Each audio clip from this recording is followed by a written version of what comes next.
Media మిత్రులందరికీ నమస్కారం. కరీంనగర్ జిల్లా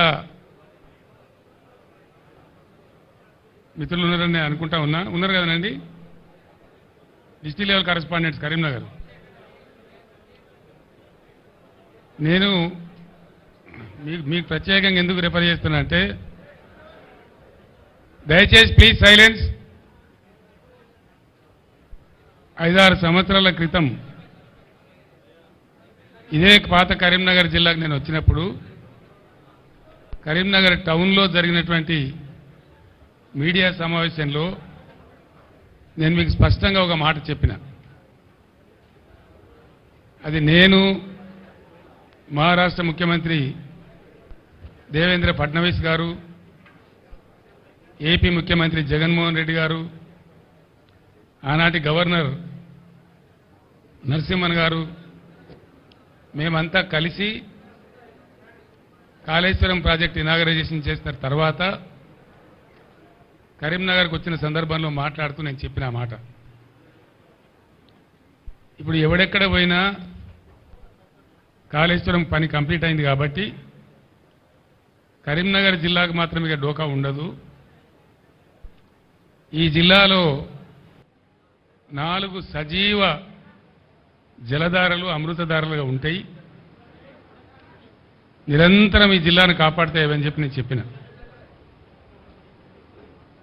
ఆ సజీవ జలధారలను మేము సృష్టించినాం. యావత్తు కరీంనగర్ జిల్లా ప్రజలు కళ్ళారా వాటిని చూసిండ్రు, వాటి ఫలితాన్ని కూడా అనుభవించిండ్రు. పని లేదావా ఇప్పుడే తీయన్నా, కొద్దిగా తీయచ్చు కదా. పక్కకు పెట్టాయా బాబు, ఎందుకయ్యా అది ఎవరు తెచ్చినది? పక్క పెట్టే తీసేయి. అవన్నీ కూడా అనుభవంలో కూడా వచ్చినాయి కరీంనగర్ జిల్లా ప్రజలకు. వాటి ఫలితాలు కూడా అంది వచ్చినాయి. ఒకటి మానేరు వాగు, అప్పర్ మానేరు జలాశయం దగ్గర మొదలు పెట్టుకొని అన్నారం బ్యారేజ్లో గోదావరి దగ్గర కలిసే వరకు నిరంతరం నీళ్లతో కలకల్లాడేటువంటి చెక్ డ్యాంలతోని, ఇంటర్మీడియట్ డ్యాంలతోని, కాళేశ్వరం నీళ్లతోని కలకల్లాడుతూ ఉంటుంది అని చెప్పినా దాన్ని చూసిన కండ్లార ప్రజలు గత 5 ఏళ్ళు 6 ఏళ్ళు. రెండవ జలధార వరద కాలువ, దశాబ్దాల తరబడి పెండింగ్ ఉన్న వరద కాలువను కంప్లీట్ చేయడమే కాకుండా శ్రీరామ్ సాగర్ పునరుజ్జీవ పథకం అనే పేరుతోని ఆ వరద కాలువనే రిజర్వాయర్గా మార్చి 1.5 టీఎంసీల నీళ్లు సంవత్సరం పొడవుతా నిండా ఉండేటట్టు చేసినాం. అదొక సజీవ జలధార. సంవత్సరానికి 9.5 నుంచి 10.5 నెలల వరకు నిండు గర్భిణిలాగా ప్రవహించేటువంటి కాకతీయ కాలువ, అదొక సజీవ జలధార. గోదావరి మీద నిర్మించినటువంటి బ్యారేజీలు, అసంపూర్తిగా ఉన్న ఎల్లంపల్లి లాంటి ప్రాజెక్టు పూర్తి కావడం, ఎస్ఆర్ఎస్పీకి పునరుజ్జీవనం రావడం, నీళ్ళు తక్కువ పడితే కాళేశ్వరం నుంచి నింపుకునే విధంగా గోదావరి నది 200 కిలోమీటర్ల పాటు నిండు జలాలతోని గర్భిణిలాగా ఉండేటువంటి అదొక సజీవ అమృతధార. ఈ 4 దారలు ఏ విధంగా నిండి ఉండెనో గత 5 ఏళ్ళు 6 ఏళ్ళు ప్రజలు ఏ విధంగా వాటి ఫలితాలు అనుభవించినరో యావత్తు ప్రజానీకానికి తెలుసు. నేను మాట్లాడుతున్న ఈ మాట కరీంనగర్ జిల్లా ప్రజలు వాళ్ళ ఇళ్లలో ఇప్పుడు టీవీలలో చూస్తూ ఉన్నారు.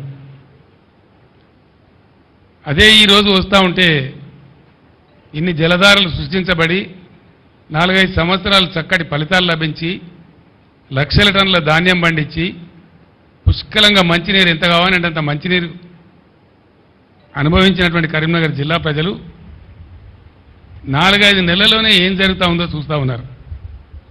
ఎడారులుగా మారిపోయినాయి. మిడ్మానేరు బ్రిడ్జి మీద నిల్చుంటే ఒక సముద్రం మధ్య నిల్చున్న ఫీలింగ్ ఉండేది. అది కంప్లీట్ ఎండిపోయి మునిగిపోయిన ఊర్లు కూడా తేలినాయి, చెట్లు కూడా తేలినాయి. ఒక శ్మశానం లాగా ఎడారులాగా దాన్ని తయారు చేసినారు. లోయర్ మానేరు డ్యామ్ ఎంత అద్భుతంగా ఉండేనో ఎండాకాలం తర్వాత కూడా మే నెల తర్వాత కూడా ఎట్లా సగం డ్యామ్ నిండి ఉంటుండేనో కరీంనగర్ లాంటి పట్టణానికి సిద్దిపేట పట్టణానికి చుట్టూ ఉండే అనేక పట్టణాలకు నిరంతరం నీళ్లు ప్రతిరోజు ఎంత కావాలంటే అంత పుష్కలం నీళ్ళు ఎట్లా ఇచ్చిందో అది కూడా చూసినారు. మాన్యులు గంగాధర్ గారు మన గంగుల కమలాకర్ గారి ఇంట్లో నేను భోజనానికి వస్తే అక్కడ కరీంనగర్ టౌన్ మేయర్ గారు కార్పొరేటర్లు ఇతర ప్రజలు చెప్తా ఉన్నారు రోజు నీళ్ళు వచ్చేసారు కరీంనగర్ టౌన్లో అట్లాంటి ఇప్పుడు ఆల్టర్నేటివ్ డే చేసిండ్రు ఇంకా 2 రోజులు అయితే 3 రోజులు అంటున్నారు 4 రోజులు అంటున్నారు భయం అయితే ఉంది అని చెప్తా ఉన్నారు. ఎందుకు ఈ పరిస్థితులు వచ్చినాయి? నేను మన సూర్యాపేటలో కూడా చెప్పినాను ఇది ప్రస్తుత ప్రభుత్వం యొక్క తెలివి తక్కువ అసమర్థ అవివేక చెవట విధానాల వల్ల అర్భకత్వం వల్ల ఈ దరిద్రం మన రాష్ట్రానికి వచ్చింది. ఒకటే మాటలు చెప్పానంటే ఏం కనబడుతుందండి? 2014 కన్నా ముందు తెలంగాణలో ఏ గోస ఏ ఏడుపు ఏ బాధ ఏ మంచినీళ్ళ ట్యాంకర్లు ఏ బిందెల కొట్లాటలు ఏ కాలిపోయిన మోటార్ల రిపేర్లు వేలాదిగా లక్షలాదిగా ఏ సీన్ అయితే 2014 ముందు కనబడతా ఉండేనో మళ్ళీ అదే సీన్ పునరావృతమైంది. ఎందుకంటే ఈ ప్రభుత్వం అనేకమైనటువంటి అడ్డగోలు హామీలు టెంప్ట్ చేసి పాపం మంచిగున్న వాళ్ళ నోట్లే మట్టి కొట్టింది. అన్ని మోసాలే, ఏ ఒక్క మాట కూడా నెరవేర్చలే, ఏ ఒక్క హామీ కూడా నెరవేర్చలే. మళ్ళా సిగ్గు లేకుండా మళ్ళీ ఇయ్యాలో 4-5 హామీలు ఇచ్చినాడు. అది ఎవరిని ఉద్ధరించడానికో నాకు అర్థం కాదు. ఇవాళ పంటలు ఎండని జిల్లా లేదు, కరెంటు మోటార్లు కాలని జిల్లా లేదు మొత్తం యావత్తు తెలంగాణలో. అందుకే పాత తెలంగాణ మళ్ళా పునరావృతమైంది. ఇందిరమ్మ రాజ్యంలో ఎగిరిచ్చిన పరిస్థితి అయింది ప్రజలదని చెప్పి నేను మనవి చేస్తా ఉన్నా. ఇక్కడ బాధాకరం ఏంటంటే నీటి నిర్వహణ సామర్థ్యం తెలియనటువంటి లత్కోర్లు రాజ్యం వెళ్తున్నారు కాబట్టి, అసమర్థులు చవట దద్దమ్మల రాజ్యంలో ఉన్నారు కాబట్టి ఇవాళ ఈ పరిస్థితి సంభవించింది. ఎందుకు వస్తుందండి ఈ పరిస్థితి? నేను ఒక విషయం మీకు స్పష్టంగా చెప్పదలుచుకున్నాను. 2-3 ఉన్నాయి చిన్న చిన్న అవి చెప్పేస్తాను. ఏం జరుగుతూ ఉంది రాష్ట్రంలో? అసలు ఈ పరిస్థితి ఎందుకు వచ్చింది? పర్టికులర్లీ కరీంనగర్లో ఎందుకు రావాలా? కరీంనగర్ కానీ మెదక్ కానీ గోదావరి బేసిన్లో ఉన్నటువంటి ఇంకా అనేక ఇతర జిల్లాల్లో కానీ ఎందుకు రావాలి ఈ పరిస్థితి? నాకు అర్థం కాదు. ఇది కాలం తెచ్చిన కరువా, మనుషులు తెచ్చిన కరువా, కాంగ్రెస్ తెచ్చిన కరువా? ఈ కరువు కారకులు ఎవరి అసమర్థత, ఎవరి తెలివి తక్కువతనం? చివరిలో నేను మీకు చాలా బ్రహ్మాండంగా చెప్తాను, మీరు అందరూ ఆశ్చర్యపడతారు ఆ విషయం వింటే. ఇక్కడ చాలామందికి తెలివై, నిజాలు తెలివై. నేను ఇప్పుడు చెప్తాను, మీకు విప్పి చెప్తాను. ముందు 4 పాయింట్స్ ఉన్నాయి నాకు. ఇలా వీళ్ళు ఇట్లే కిరికిరి మాటలు, అడ్డగోలు మాటలు, తొండి మాటలు, ఏదో ఇతరుల మీద ఆరోపణలు పెట్టి తప్పించుకోవాలని చూస్తూ ఉన్నారు కానీ తప్పించుకోలేరు. నేను హెచ్చరిస్తా ఉన్న ఈ ప్రభుత్వాన్ని, ఖచ్చితంగా ఎండిన పంట రాళ్లవాన అని మీరు అనుకుంటా ఉన్నారు. రాళ్లవాన కాదు, దాని ద్వారా పోయింది 1,50,000 ఎకరాలు. కానీ 15 లక్షల నుంచి 20 లక్షల ఎకరాల మధ్య ఇలా పంటలు ఎండిపోయినాయి.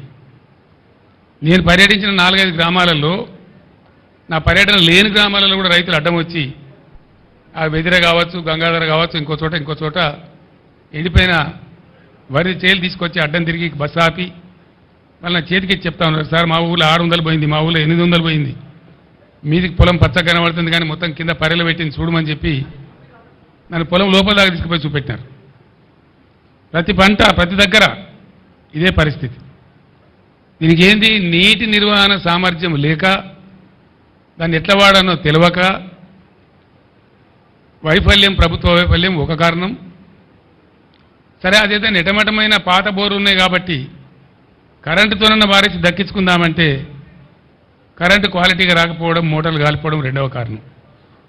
వెరసి ప్రభుత్వ వైఫల్యం వల్లనే ఇలా పంటలు ఎండినాయి. కొంతమంది అసమర్థులైనటువంటి మంత్రులు వర్షపాతం తక్కువటే మా మీద బదనాం పెడుతున్నారు అని మాట్లాడుతూ ఉన్నారు. అది పూర్తి శుద్ధ తప్పు. కొన్ని జిల్లాల్లో 7%, కొన్ని జిల్లాల్లో 16%, దాదాపు 20-25 జిల్లాలలో, ఉత్తర తెలంగాణ జిల్లాలలో, ముఖ్యంగా కరీంనగర్ లాంటి జిల్లాలో నార్మల్గా కురవాల్సిన దానికంటే అధిక వర్షపాతం కురిసింది.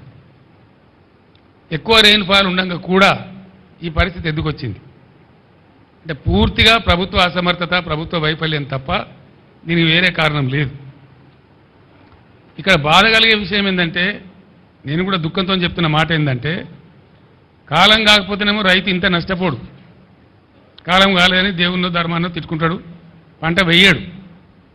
కానీ ఇక్కడ పంట వేసి పెట్టుబడి పెట్టి ప్రతి ఊర్లో కూడా వాళ్ళు రోధిస్తున్నది బాధపడకుండా ఇలా మగ్దుంపూర్లో కానీ ప్రతి చోట తెప్పింది ఏంటంటే 25,000 పెట్టమని కొందరు, 28,000 పెట్టమని కొందరు, 22,000 పెట్టమని కొందరు. ఒక్కొక్క రైతు ఎకరానికి ఎంత పెట్టుబడి పెట్టిండో ఇంత పెట్టుబడి పెట్టి గంగపాలైనం సార్ అని వాళ్ళు మొత్తుకుంటా ఉన్నారు. మేము వేయకపోతే బాధలేదు, కానీ కారణం ఏంది? రైతు బంధు మీద ఒక అరాకిరి.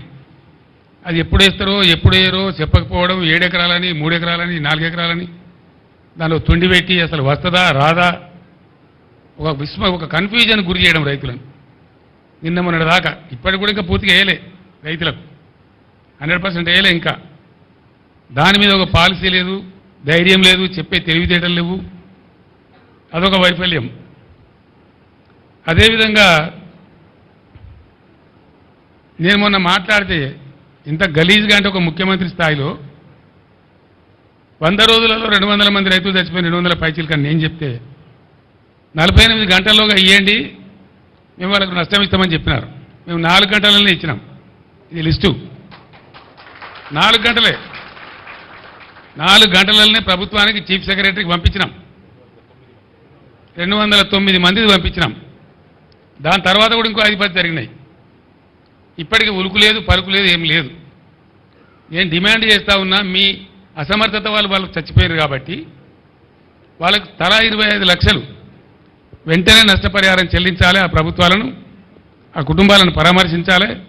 నేను మళ్ళా డిమాండ్ చేస్తా ఉన్నా. లేకపోతే మాత్రం మీకు ఆ ఉసురు, ఆ పాపం తలుగుతుంది. మేము మాత్రం మిమ్మల్ని వదిలిపెట్టమని మనవి చేస్తా ఉన్నా. రెండవది, పెట్టిన పెట్టుబడి పోయింది, వస్తుందనుకున్న పంట పోయింది. వాళ్ళు ఇలా ఆత్మహత్య చేసుకుంటామని మాట్లాడుతూ ఉన్నారు. నేను వద్దని వాళ్ళకి దండం పెట్టి చెప్పినాను. వాళ్ళకు ఖచ్చితంగా ఎకరానికి 25,000 ఇవ్వాలి. నష్టం జరిగింది, ఎట్లా జరిగితేంది? పంటలు ఎండిన మాట వాస్తవం, నష్టం జరిగిన మాట వాస్తవం. ఇలా రైతాంగం కన్నీరు మున్నీరు అవుతున్న మాట వాస్తవం. 15-16 లక్షల ఎకరాలంటే చిన్న విషయం కాదు. ఇది న్యాచురల్ కలామిటీ కంటే కూడా పెద్దది. It's bigger than any natural calamity. కాబట్టి ఈ సందర్భంలో ప్రభుత్వం కాకపోతే వాళ్ళని ఎవరు ఆదుకోవాలా? దానికోసం మేము డిమాండ్ చేస్తూ ఉన్నాం. మీరేదో తప్పించుకుంటాం అనుకుంటే మీ వీపులు విమానం మొత్తం మోగిస్తారు ప్రజలు, మిమ్మల్ని మాత్రం వదిలిపెట్టరు. మీ డ్రామాలు నడవాయని కూడా నేను మనవి చేస్తూ ఉన్నా. నేను కూడా 4 నెలల దాకా నా నోరు తెరవలే. మన సూర్యాపేటలో నేను చెప్పిన 4 మాసాల దాకా నేను తెరవలే. టైం ఇవ్వాలి కొత్త ప్రభుత్వానికని మాట్లాడలే. వాళ్ళు ఎన్ని పిచ్చి పిచ్చి ఆరోపణలు, ఎన్ని పిఆర్ స్టంట్లు, వాళ్ళకు తొత్తులుగా ఉన్నటువంటి కొంత మీడియా ఎవరైతే ఉన్నారో అన్ని అడవులు వార్తలు రాయించి ఏం చెప్పినా కూడా మేము మాట్లాడలే. గంభీరంగా ఉన్నాం, పరిస్థితిని గమనించుకుంటూ ఉన్నాం.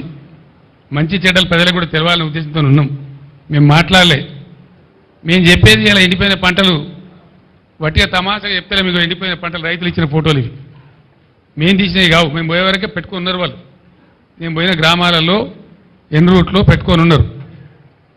ఇగో ఈ విధంగా ఎండిపోయినాయి పంటలు, ఇంత భయంకరంగా ఎండిపోయినాయి. ఇవన్నీ రైతులు ఇచ్చినాయి. వాళ్ళ పొలాలలో వాళ్ళు దిగినటువంటి పంటలు ఇవి. ఇగో ఇది కూడా వాళ్ళు ఇచ్చినటువంటిదే, మేము తీయలే. ఇక చిన్నవి ఉండే కదా పేపర్లలో, కాగితాల్లా ఉండదు చూడు. ఇంకా ఉండేనండి, నేను ఇచ్చే రైతు ఇచ్చింది నాకు అవి. సార్ తీసేయండి, అవి తీసేయండి.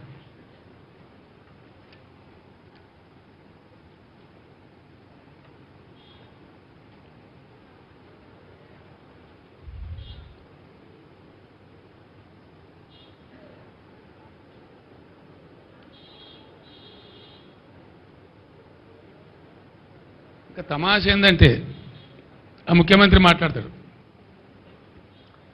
నేను సూర్యాపేట జిల్లాకు పోతే అక్కడ నీళ్ళు కాలువలు వదిలింది. తెల్లారే ఫోన్లు వచ్చినాయి, సార్ మీరు బస్సు వాపసు పోగానే మళ్ళీ నీళ్ళు కూడా వాపసు పోయినాయని చెప్పి. అక్కడ ఒక డ్రామా. సాగర్లో ఇప్పుడు కూడా డెడ్ స్టోరేజ్ మీద 14 టీఎంసీల నీళ్లు ఉన్నాయి, 7 టీఎంసీలు మీద ఉన్నాయి, 7 టీఎంసీలు కింద ఉన్నాయి. ఎందుకు వాడతలేరు? వాడు కేఆర్ఎంపీ ఎవడు? మనకేమైనా వాడు భాష?